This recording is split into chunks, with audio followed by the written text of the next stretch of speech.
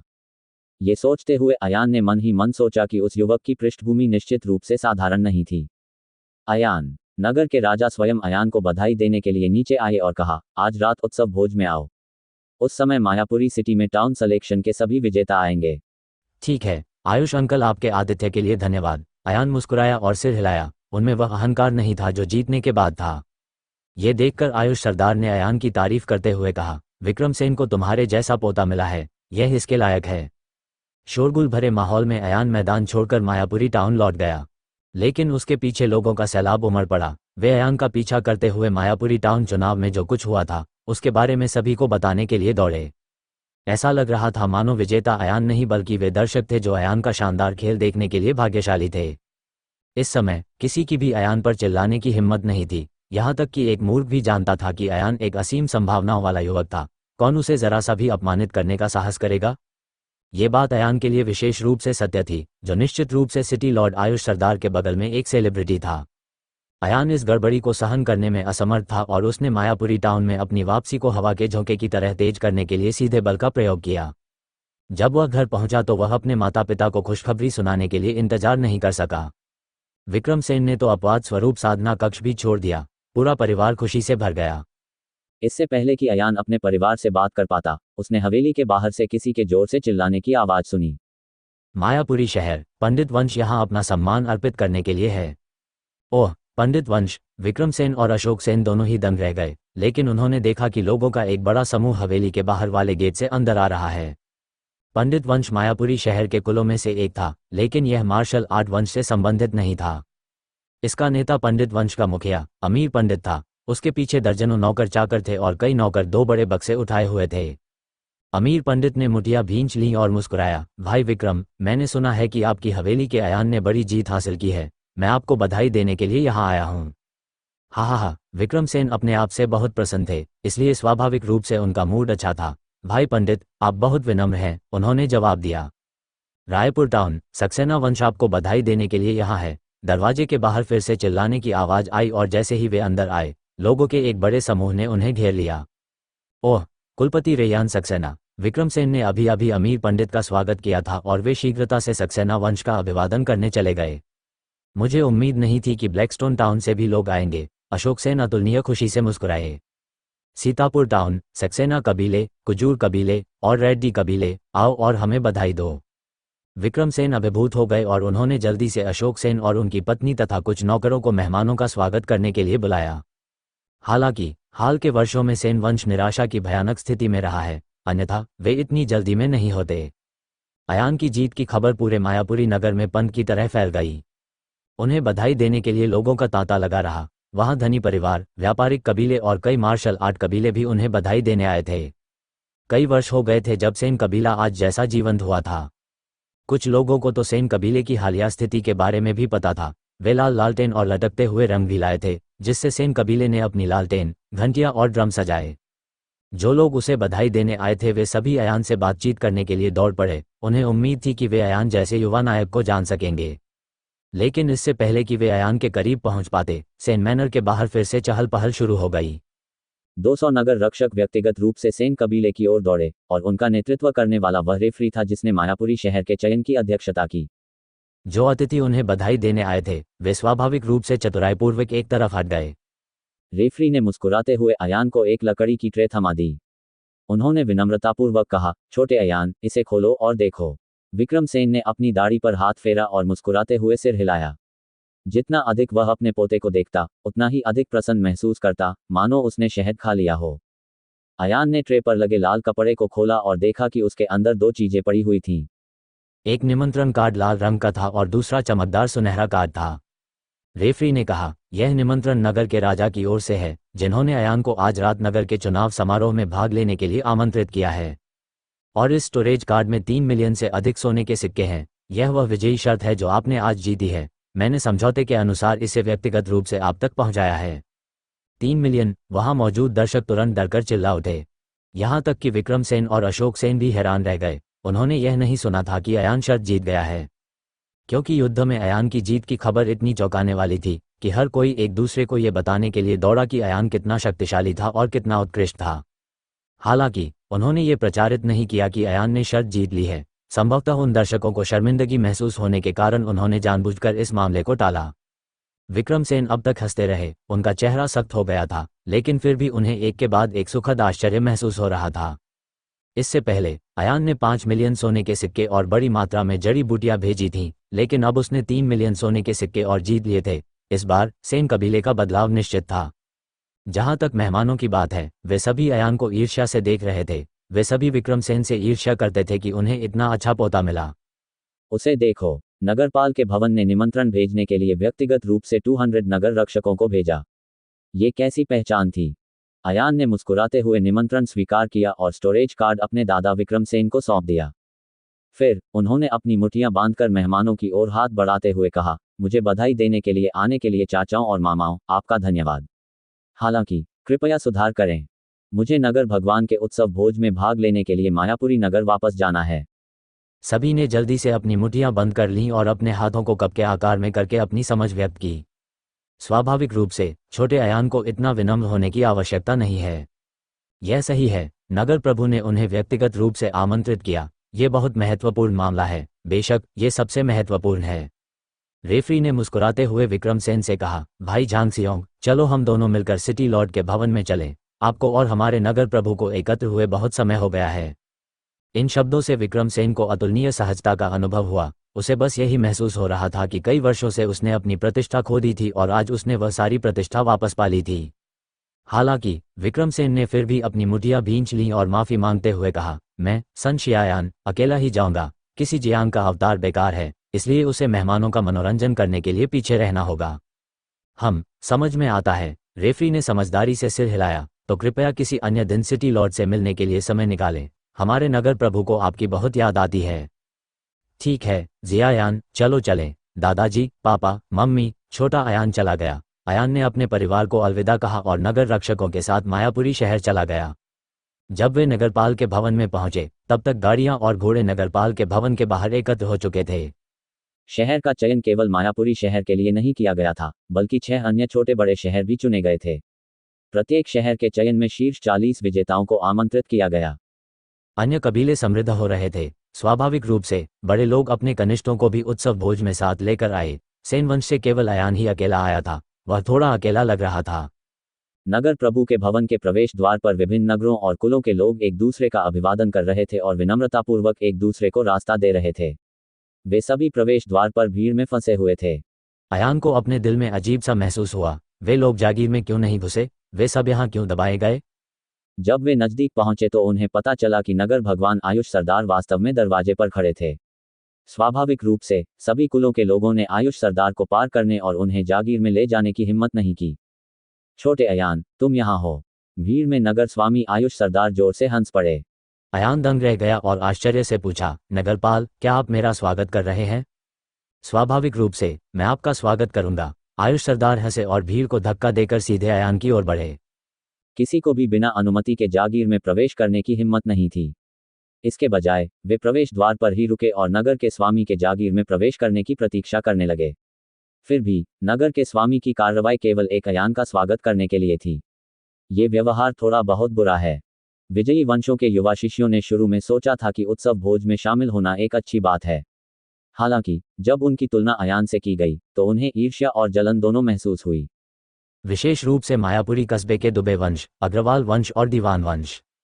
वे चुपके से अयान को देख रहे थे, जिसे विशेष उपचार मिला था। उनके चेहरे पर बदसूरत भाव थे। अयान ने सभी की निगाहों को महसूस किया और विनम्रता से कहा, आपके निमंत्रण के लिए धन्यवाद नगरपाल। अयान ने तैयार होने पर सम्मानित महसूस किया है। तुमने नगरपाल को व्यक्तिगत रूप से उसका स्वागत करने के लिए परेशान करने की हिम्मत कैसे की?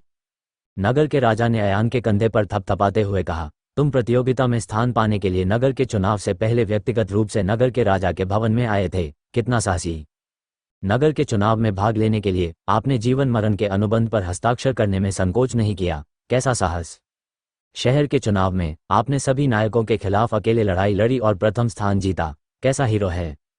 ऐसा लग रहा था जैसे नगर का स्वामी जानबूझकर ये शब्द दूसरों से कह रहा था और उसकी आवाज कई बार ऊंची हो गई थी। उन्होंने अयान का दाहिना हाथ पकड़ लिया और बोले, ऐसा साहसी और हिम्मत वाला युवा नायक मेरे स्वागत का हकदार है, आयुष सरदार। आओ अयान, आयुष अंकल के साथ आओ। हमारा उत्सव भोज आधिकारिक रूप से शुरू हो गया है। सबकी निगाहों के सामने आयुष सरदार ने अयान को अपने साथ हवेली में खींच लिया। ये दृश्य देखकर सभी को पता चल गया कि क्या हो रहा है। यदि वे ये भी नहीं बता सके कि नगर प्रभु का क्या मतलब था, तो वे सचमुच मूर्ख होंगे। अयान सचमुच नंबर 1 सेलिब्रिटी बन गया था, जिस पर सिटी लॉर्ड आयुष सरदार की नजर पड़ी थी। सिटी लॉर्ड्स हवेली के भीतर 6 शहर, प्रत्येक में 40 विजेता, कुल 240 लोग। उनमें से प्रत्येक शहर के केवल शीर्ष 5 विशेषज्ञ, कुल 30 लोग और उनके परिवार के बुजुर्ग नगर स्वामी के भवन के यंग लिविंग रूम में बैठ सकते थे। अन्य विजेता और उनके परिवार उत्सव भोज में भाग लेने के लिए लिविंग रूम के बाहर मुख्य प्रांगण में बैठे।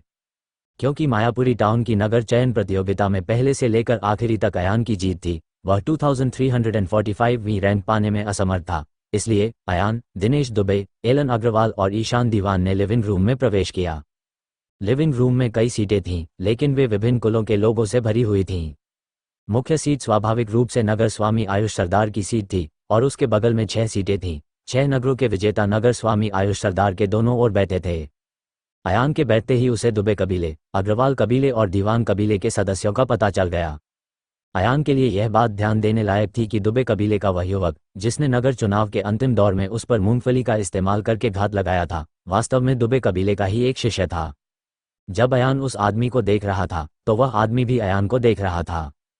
उन दोनों की निगाहें हवा में मिली, लेकिन युवक की आंखों में बहुत दिलचस्प भाव थे। इस तरह की निगाहों से अयान को थोड़ा अजीब लगा। सामान्य रूप से कहें तो दुबे कबीले ने अब अपनी प्रतिष्ठा खो दी है, इसलिए उन्हें जितना संभव हो सके उससे दूर रहने की कोशिश करनी चाहिए। हालांकि दुबे कबीले के युवक के चेहरे पर आत्मविश्वास झलक रहा था। आओ आओ। इस समय नगर के स्वामी ने अयान के विचारों को बाधित किया। आयुष सरदार ने अपना गिलास उठाया और कहा, आइए हम सब मिलकर मायापुरी सिटी के युवा प्रतिभाशाली बच्चों को बधाई दें। उनके अस्तित्व के कारण हमारा मायापुरी शहर और अधिक मजबूत हो सकता है। सभी ने अपने गिलास उठाए और एक स्वर में बधाई दी। 3 राउंड के पे के बाद माहौल जीवंत हो गया और चर्चा का विषय स्वाभाविक रूप से मार्शल आर्ट और 6 टाउनशिप चयन क्षेत्रों के अद्भुत प्रदर्शन के आसपास था। इसके बाद नगरपाल ने मौके पर ही घोषणा की कि वह एक बहुत ही महत्वपूर्ण अतिथि का सभी से परिचय कराना चाहते हैं। उन्होंने जिस महत्वपूर्ण अतिथि को आमंत्रित किया था, वह दुबे वंश का रहस्यमय युवक था। इस व्यक्ति को देखकर अयान ने विशेष ध्यान दिया। नगरपाल आयुष सरदार उस रहस्यमय युवक के प्रति कितना आदर भाव रखते थे, ये देखकर उन्होंने जान लिया कि उस व्यक्ति का व्यक्तित्व असाधारण है। मैं आपके बारे में बताऊं। नगराध्यक्ष आयुष सरदार ने दुबे वंश के व्यक्ति की ओर इशारा करते हुए कहा, यह व्यक्ति दानिश दुबे है, जो दुबे वंश के वर्तमान मुखिया चेतन दुबे का सबसे बड़ा पुत्र है। इसके साथ ही दानिश दुबे हमारे छाया महाद्वीप के दूसरे दर्जे के संप्रदाय ग्रीन मून सेक्ट के भी प्रमुख शिष्य हैं। ये शब्द बोलते ही हंगामा मच गया। दूसरे दर्जे के संप्रदाय, यह 8 महान संप्रदायों के बाद दूसरे स्थान पर था। मायापुरी सिटी जैसी छोटी जगह में रहने वाले व्यक्ति के लिए ग्रीन मून सेक्ट जैसा दोयम दर्जे का संप्रदाय निश्चित रूप से बादलों के ऊपर का अस्तित्व था। दुबे कबीले से एक जूनियर वास्तव में ग्रीन मून संप्रदाय में प्रवेश किया। इसके अलावा वह ग्रीन मून संप्रदाय का एक प्रमुख शिष्य बन गया था। बधाई हो, मुझे पता था कि दुबे वंश निश्चित रूप से असाधारण होगा। यह सही है दानिश, ये बच्चा बचपन से ही प्रतिभाशाली रहा है, मैं इसे पहले ही देख चुका हूँ। पैट्रियार्क लॉन रिवर कुलीन वर्ग ने एक ऐसे प्रतिभाशाली व्यक्ति को जन्म दिया है, ये सचमुच हमारे मायापुरी शहर की शान है। दुबे कबीले के प्रति सभी का नजरिया तुरंत बदल गया, यहाँ तक कि अन्य शहरों के बड़े कबीले भी दुबे कबीले को अलग नज़र से देखते थे। तो यही बात है, अयान ने खुद को सिर हिलाकर जवाब दिया। इसमें कोई आश्चर्य नहीं कि दानिश दुबे ने चुनाव के दिन उन पर घात लगाकर हमला किया, लेकिन सिटी लॉर्ड ने उन्हें दोषी नहीं ठहराया, इसलिए उसने ग्रीन मून संप्रदाय को अपमानित करने की हिम्मत नहीं की। इसके तुरंत बाद नगर स्वामी ने एक और बम फेंका। दानिश दुबे वास्तव में ग्रीन मून संप्रदाय का प्रतिनिधित्व करने वाले संप्रदाय प्रतिनिधि थे। दूसरे शब्दों में, दानिश दुबे के शब्द यह निर्धारित कर सकते हैं कि भविष्य में ग्रीन मून संप्रदाय में कौन प्रवेश कर सकेगा। इस खबर से दुबे वंश की जय जयकार हो गई। इस संवेदनशील अवधि में उनकी स्थिति नगर प्रभु से भी अधिक हो गई थी। दुबे वंश के सभी लोग एक एक करके उठ खड़े हुए और दुबे वंश से रिश्ता जोड़ने चले गए। इस समय दुबे कबीले ने अयान की दिशा में उपहास किया। स्थिति स्पष्ट थी, उत्कृष्ट प्रतिभाओं का चयन करने के लिए आए अधिकांश संप्रदाय तीसरे दर्जे के या चौथे दर्जे के संप्रदाय थे। इस समय दूसरे दर्जे के संप्रदाय का शामिल होना निश्चित रूप से अन्य संप्रदायों को बहुत भयभीत कर देगा। ये कहा जा सकता है कि अन्य संप्रदायों के प्रतिनिधि दानिश दुबे के नेतृत्व का अनुसरण करेंगे। अब जब सभी ने फिर से दानिश दुबे की ओर देखा तो वे पहले से ही काफी सम्मानपूर्ण थे। इस प्रकार का सम्मान भय और प्रशंसा से उत्पन्न हुआ। अयान ने भौहें सिकोड़ी। वह जानता था कि उसके पीछे हटने का रास्ता दिन प्रतिदिन संकरा होता जा रहा है। वह और दुबे कबीले दुश्मन थे, लेकिन दुबे कबीले को मार्शल सिटी के चयन में बोलने का पूर्ण अधिकार प्राप्त था। उसे डर था कि उसका भविष्य और भी कठिन हो जाएगा। इस प्रकार उत्सव भोज का ध्यान 6 चैंपियनों से हटकर अकेले दानिश दुबे पर केंद्रित हो गया। अयान ने यह भी महसूस किया कि उसके प्रति सभी का रवैया भी जल्दी ही उदासीन हो गया था, जैसे कि सभी ने जानबूझकर उससे दूरी बना ली थी। दानिश दुबे ने अयान को एक अर्थपूर्ण नज़र से देखा और अपना गला साफ किया। सभी को पता था कि दानिश दुबे बोलने वाले हैं, और वहां एकदम सन्नाटा छा गया। दानिश दुबे ने मुस्कुराते हुए कहा, यदि मेरी मजबूत सिफारिश न होती तो हम green moon sect green cloud city के इतने दूरदराज के कोने में कैसे आ पाते। और इस बार ग्रीन मून सेक्ट ने मुझे केवल 5 स्थान दिए, इसलिए मुझे उम्मीद है कि प्रत्येक कबीले के युवा प्रतिभाशाली लोग कड़ी मेहनत कर सकते हैं। सभी ने आदरपूर्वक सिर हिलाया। युवा मास्टर दुबे सही कह रहे हैं, हम ग्रीन मून संप्रदाय की उम्मीदों पर खरा उतरने की पूरी कोशिश करेंगे। हाँ, हम आपको निराश नहीं करेंगे। मायापुरी शहर की ओर से मैं आपकी दयालुता के लिए आपको धन्यवाद देना चाहता हूँ। ग्रीन मून संप्रदाय के प्रतिनिधि के रूप में दानिश दुबे स्थानीय सम्राट बन गए थे। इस समय नगरपाल आयुष सरदार ने सहानुभूति और असहायता की आंखों से अयान को उदासीनता से देखा। युवा मास्टर दुबे, मैंने सुना है कि ग्रीन मून संप्रदाय की स्थिति असाधारण है, वह केवल 8 महान संप्रदायों की शक्ति से हीन है। यह सही है युवा मास्टर दुबे, ग्रीन मून संप्रदाय में प्रवेश कर पाना वास्तव में हमारे पूरे मायापुरी शहर का गौरव है। क्या आप ग्रीन मून संप्रदाय की स्थिति के बारे में बात कर सकते हैं ताकि हम अपने क्षितिज को व्यापक बना सकें? सभी ने पूछा, लेकिन जो सवाल वे पूछ रहे थे वह स्पष्ट रूप से दानिश दुबे को खुश करने के लिए था। जहां तक मार्शल सिटी के चयन में भाग लेने की तैयारी कर रहे युवाओं का सवाल है, तो उन्होंने दानिश दुबे के साथ ऐसा व्यवहार किया जैसे वे किसी मूर्ति की पूजा कर रहे हों। हाँ, दानिश दुबे ने मुस्कुराते हुए कहा, मैं ग्रीन मून संप्रदाय में प्रवेश करने में सक्षम था। इसका कारण आंशिक रूप से मेरी उत्कृष्ट मार्शल आर्ट प्रतिभा है, और आंशिक रूप से इसलिए क्योंकि मैंने कड़ी मेहनत की थी। मैं हमेशा एक बात याद रखता हूँ, वह ये कि आप बहुत ज़्यादा दिखावटी नहीं हो सकते, तुम्हें विनम्र होना सीखना होगा। जब महिलाओं ने दानिश दुबे की बातें सुनी तो उनकी आंखों में चमकते छोटे छोटे सितारे चमक उठे। वे दानिश दुबे की बहुत प्रशंसा करते थे। दानिश दुबे के शब्द स्पष्ट रूप से अयान पर एक तरफा हमला थे, जिसमें मार्शल टाउन के चयन में घमंडी और दबंग होने के लिए उनका मजाक उड़ाया गया था। अयान, तुम हमारे मायापुरी कस्बे के सबसे उत्कृष्ट युवकों में से एक हो, क्या आपको लगता है कि मैंने जो कहा वह सही है? दानिश दुबे ने अचानक अयान से पूछा। ये प्रश्न सभी की अपेक्षाओं से बढ़कर था। किसी को उम्मीद नहीं थी कि दानिश दुबे उत्सव भोज में सीधे अयान पर भाला तान देंगे।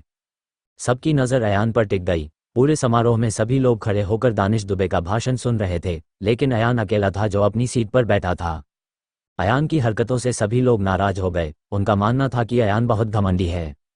अयान की आवाज़ तेज और स्पष्ट थी जब उसने कहा, हमारा सेन कबीला बहुत ही दब्बू था और वह हमारे प्रतिद्वंद्वी कबीलों को दबा नहीं सकता था। यही कारण है कि वे ऐसी दयनीय स्थिति में पहुंच गए। ये सुनकर सभी के भाव बदल गए। वे सभी सोचते थे कि अयान दानिश दुबे के सामने अपना सिर झुकाएगा। कम से कम उसे अधिक विनम्र होना चाहिए, है ना? कौन जानता था कि अयान ने न केवल अपना सिर झुकाया, बल्कि वह वास्तव में दानिश दुबे से लड़ रहा था। इन शब्दों ने पहले ही दानिश दुबे के चेहरे पर भद्दापन ला दिया था। तब अयान ने मुस्कुराते हुए कहा, इसके अलावा कम प्रोफाइल रखना और विनम्र रहना, ये कमज़ोर लोगों का व्यवहार है। कभी कभी उच्च प्रोफाइल बनाए रखना हमारा विकल्प नहीं होता है, बल्कि इसलिए होता है क्योंकि हमारा प्रतिद्वंद्वी बहुत अक्षम होता है। ओह! दानिश दुबे का चेहरा उदास था। वह धीरे धीरे अपने हाथ की अंगूठी से खेल रहे थे और बोले, आप इतने घमंडी हैं कि ऐसा नहीं कह सकते। क्या आप सोचते हैं कि आप सबसे उत्कृष्ट व्यक्ति हैं? फिर भी क्या आप मौके पर अन्य प्रतिभाशाली लोगों के साथ प्रतिस्पर्धा करने का साहस करते हैं? हाँ हाँ, अयान ने मंद मंद मुस्कुराते हुए कहा, आपका दुबे कबीला वास्तव में हमारे सेन कबीले को हर समय दबाना नहीं भूलता है। क्या आप चाहते हैं कि मैं सार्वजनिक रूप से खुद को मूर्ख बनाऊं? हालांकि यह अच्छी बात है, मैंने आपकी इच्छा पूरी कर दी है। अगर तुम में कोई योग्यता है तो उसे बाहर निकालो। ठीक है, ठीक है, ठीक है। नगर के स्वामी जल्दी से चीज़ों को सही करने के लिए बाहर आए और बोले, चूंकि आप प्रतिस्पर्धा करना चाहते हैं तो स्वाभाविक रूप से आपको मार्शल समझ में प्रतिस्पर्धा करनी होगी। मैंने पिछले कुछ वर्षों में कुछ बहुत अच्छी खेती की तकनीकें एकत्रित की हैं। कैसा रहेगा यदि इस क्षेत्र में मौजूद उत्कृष्ट प्रतिभाओं को मौके पर ही सीखने का मौका दिया जाए? सिटी लॉर्ड को डर था कि दानिश दुबे सार्वजनिक रूप से अयान पर हमला करेगा, इसलिए उसने यह विचार बनाया। इससे सभी लोग बहुत खुश हुए। शहर के स्वामी की अपनी साधना तकनीक वास्तव में दूसरों को सीखने के लिए बाहर ले जाई जा रही थी। उनमें से प्रत्येक बहुमूल्य खेती तकनीक अमूल्य थी। हम इसका उपयोग यहाँ नहीं कर सकते, चलो मुख्य प्रांगण में चलें। नगर के स्वामी ने तुरंत लोगों को अपनी साधना पद्धतियाँ पुनः प्राप्त करने का आदेश दिया तथा सभी को खुले स्थान पर जाने के लिए आमंत्रित किया। ये समाचार सुनकर मुख्य प्रांगण में बैठे सभी परिवार बहुत खुश हुए, यहाँ तक कि युवा लोग भी, जो जानते थे कि उनकी प्रतिभा दूसरों से कम है, इस प्रतियोगिता में भाग लेने के लिए उत्सुक रहते थे। अगर मैं हार भी जाऊं तो क्या नुकसान है? आखिरकार उन्होंने खेती की तकनीक तो देखी थी। याद रखें, घर लौटते ही वह इसे तुरंत लिख लेता था। जल्द ही मुख्य प्रांगण का एक बड़ा क्षेत्र खाली हो गया और घटनास्थल पर एक मेज पर नगर के स्वामी द्वारा 3 साधना तकनीकें रखी गईं। तीनों साधना तकनीक पुस्तिकाओं को देखकर वहां उपस्थित सभी लोग बेचैन हो गए। वे अपनी मुठ्ठियां रगड़ने लगे और प्रयास करने के लिए उत्सुक हो गए। कुछ लोगों ने तो चाय के बड़े बड़े घूंट भी लिए। चाहे कुछ भी हो, उन्हें यथासंभव अधिक से अधिक साधना तकनीक मैनुअल याद करने थे। नगर के राजा ने मेज के पीछे खड़े होकर कहा, ये तीनों साधना तकनीकें बहुत उच्च कोटि की नहीं हैं। पहला निम्न श्रेणी का आत्माचरण है, दूसरा मध्य श्रेणी का आत्माचरण है और तीसरा उच्च श्रेणी का आत्माचरण है। ये सुनकर सबका खून तुरंत खौल उठा। हे भगवान, ये सभी आध्यात्मिक साधना तकनीकें हैं। इस समय नगर के स्वामी ने धूपबत्ती की एक छड़ी निकाली और कहा, चलो एक धूपबत्ती की समय सीमा तय करते हैं। यहाँ तक कि अगर कोई व्यक्ति जो समय सीमा के भीतर एक साधना तकनीक सीखता है वह जीत जाता है, तो वह प्रतियोगिता के दूसरे दौर में भाग ले सकता है, दूसरी साधना तकनीक सीख सकता है और इसी तरह आगे भी सीख सकता है। ऐसी स्थिति में शहर के चुनाव जीतने वाले सभी प्रतिभाशाली लोगों और युवाओं को आकर भाग लेना चाहिए। सभी लोग खुशी से जयकारे लगाने लगे। आध्यात्मिक स्तर की साधना तकनीकें अत्यंत दुर्लभ थीं। दुबे वंश, अग्रवाल वंश और दीवान वंश जैसे वंशों के पास संभवतः केवल 3 पुस्तकें और 5 पुस्तकें थीं। यदि वे आज ये 3 पुस्तकें याद कर ले तो बहुत बड़ी फसल होगी। ऐसा लगता है कि नगर प्रभु ने सचमुच बहुत सारा धन निवेश किया है। अप्रत्याशित रूप से अयान अचानक बोल पड़ा। उन्होंने दानिश दुबे की ओर देखा और कहा, बस इतना है कि शहर के चुनाव के विजेता के साथ प्रतिस्पर्धा करना बहुत उबाऊ है। भाई दानिश, चूंकि आप मेरे लिए चीजें मुश्किल बनाना चाहते हैं, तो आप हमारे साथ क्यों नहीं जुड़ जाते? अयान, नगर के स्वामी का चेहरा थोड़ा बदल गया और वह फुसफुसाया, तुम पागल हो। दानिश दुबे ग्रीन मून संप्रदाय के मुख्य शिष्य हैं। क्या आपको उसकी समझ की याद दिलाने की जरूरत है? अयान केवल मुस्कुराया और कुछ नहीं बोला, लेकिन दानिश दुबे हंसे और अयान को घूरते हुए बोले, क्या तुम्हें यकीन है? क्या तुम सचमुच खुद को अपमानित करना चाहते हो? अयान मुस्कुराया और बोला, तो चलो भाई दानिश को मुझे अपमानित करने के लिए बुलाते हैं। इसके बारे में क्या ख्याल है? ठीक है। दानिश दुबे ने अपना लबादा उठाया और मैदान के बीचों बीच चले गए। आज मैं तुमसे मिलूंगा, अज्ञानी बच्चे। नगर के राजा अयान से प्यार करते थे और उससे नफरत भी करते थे। वह अयान को उसके साहस और हिम्मत के कारण प्यार करता था और उसी कारण से उससे नफरत भी करता था। तत्काल ही नगरपाल ने नगर चयन के 240 विजेताओं को स्वयं दानिश दुबे सहित स्वागत कक्ष में प्रवेश करने दिया। बाकी बेकार लोग आंगन में ही रुके रहे। नगर के स्वामी ने अपने हाथ में पहली साधना तकनीक पकड़ी। 240 लोगों ने एक घेरा बनाया। नगर के राजा ने व्यक्तिगत रूप से इस साधना तकनीक का मंत्र पढ़ा। इसे सुनते ही सभी लोग तुरंत समझ गए।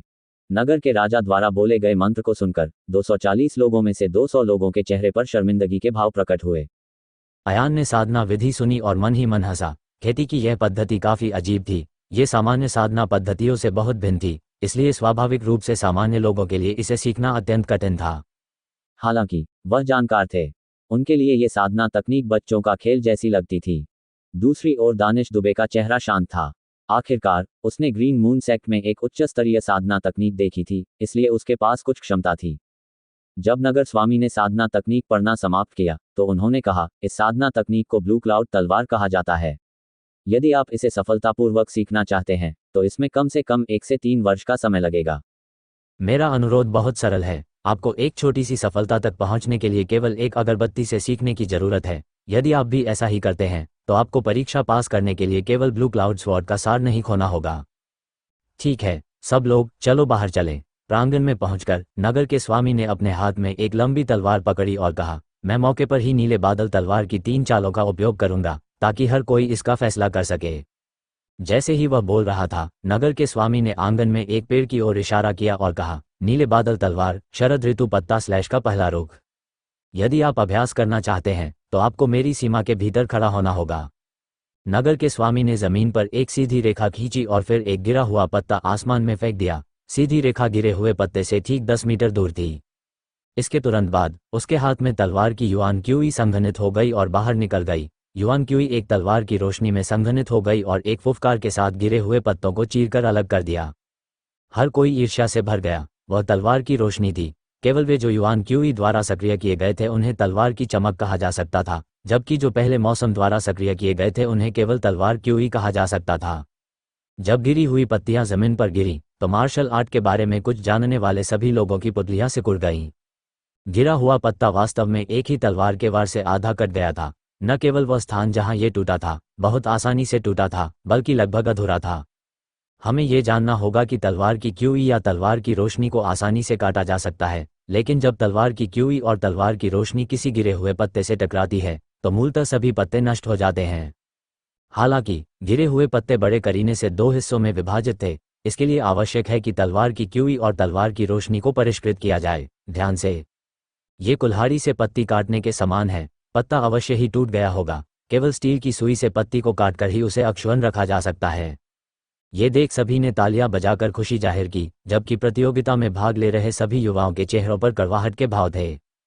चलो शुरू करें। नगर प्रभु ने अपना अभ्यास समाप्त करने के बाद एक धूप बत्ती जलाई। कई युवकों को एक एक तलवार सौंपी गई, इसलिए उन्होंने मौके पर ही सभी प्रकार के हाथों और पैरों से अभ्यास करना शुरू कर दिया। केवल 2 लोगों ने तलवार नहीं पकड़ी थी। एक अयान था, दूसरा दानिश दुबे था। अयान ने एक बार अपने मन में ऑटम लीफ स्लैश का मंत्र पढ़ा था और वह पहले से ही जानता था कि उसे क्या करना है। इस कदम का उद्देश्य आदिम मौसम या युआन क्यूई को अत्यधिक सघन बनाना, तलवार क्यूई और तलवार की रोशनी की प्रहार सतह को सबसे संकीर्ण बनाना तथा सबसे तीव्र काटने वाला प्रभाव प्राप्त करने का प्रयास करना था। तलवार, ये तो बस एक वाहक है। इसका असली सार युआन क्यूई के प्रचलन के तरीके में निहित है। अयान पैरों को मोड़कर बैठ गया और उसके शरीर में उपस्थित जियांटियन शरद ऋतु के पत्ते के टुकड़े के संचालन के अनोखे तरीके के अनुसार चलने लगा। दानिश दुबे उसी स्थान पर खड़े होकर अपनी उंगली से कुछ ऐसा चित्र बना रहे थे मानो वे कुछ टटोल रहे हों। उन सभी कुलों के माता पिता अपने कुल की युवा पीढ़ी के लिए पसीना बहा रहे थे। धूपबत्ती के बाद नगरपाल ने सभी प्रतिभागियों को मौके पर ही शरद ऋतु में पत्तों को काटने का अभ्यास करने को कहा। युवकों के चेहरे पर अजीब भाव थे। ये स्पष्ट था कि उन्होंने इसे सीखा नहीं था, इसलिए वे केवल साहसपूर्वक इसका सामना कर सकते थे। एक युवक आगे बढ़कर सीधी पंक्ति में खड़ा हो गया। उसने अपने हाथ में तलवार पकड़ी और मौसम को तलवार में बदल दिया। फिर उसने अपनी तलवार से वार किया। हालांकि नगर के स्वामी द्वारा आकाश से फेंकी गई पत्तियां किसी निश्चित पथ पर नहीं गिरी। युवक की तलवार की क्यू वास्तव में गिरे हुए पत्तों पर वार करने में असफल रही। असफल। नगर प्रभु ने अपना सिर हिलाया, उसने पत्तों को छुआ तक नहीं और बाहर हो गया। अगला युवक तो और भी अधिक अतिशयोक्तिपूर्ण था, उसकी तलवार की क्यू वास्तव में गिरे हुए पत्तों से 10 फीट से अधिक दूर थी। असफल। नगर प्रभु ने अपना सिर हिलाया, इसके बाद 241 लोगों में से 210 को वास्तव में अलग कर दिया गया। सभी दर्शक भ्रमित थे। यदि कोई यह कहे कि उनके कुल के कनिष्ठ लोग उत्कृष्ट माने जाते थे, तो फिर वे पत्ते भी क्यों नहीं काट सकते थे? शरद ऋतु पत्ता स्लैश अभी भी आपके लिए बहुत कठिन है। आपको अपनी तलवार की क्यूई की चौड़ाई को संपीड़ित करने के लिए अपना सर्वश्रेष्ठ प्रयास करना होगा। इससे आपकी तलवार की क्यूई को स्थिर रहना मुश्किल हो जाएगा, नगर के स्वामी ने आह भरी। लेकिन आपको स्वयं को दोष देने की जरूरत नहीं है। ये बहुत अच्छी बात है कि आप ऐसा कर सकते हैं।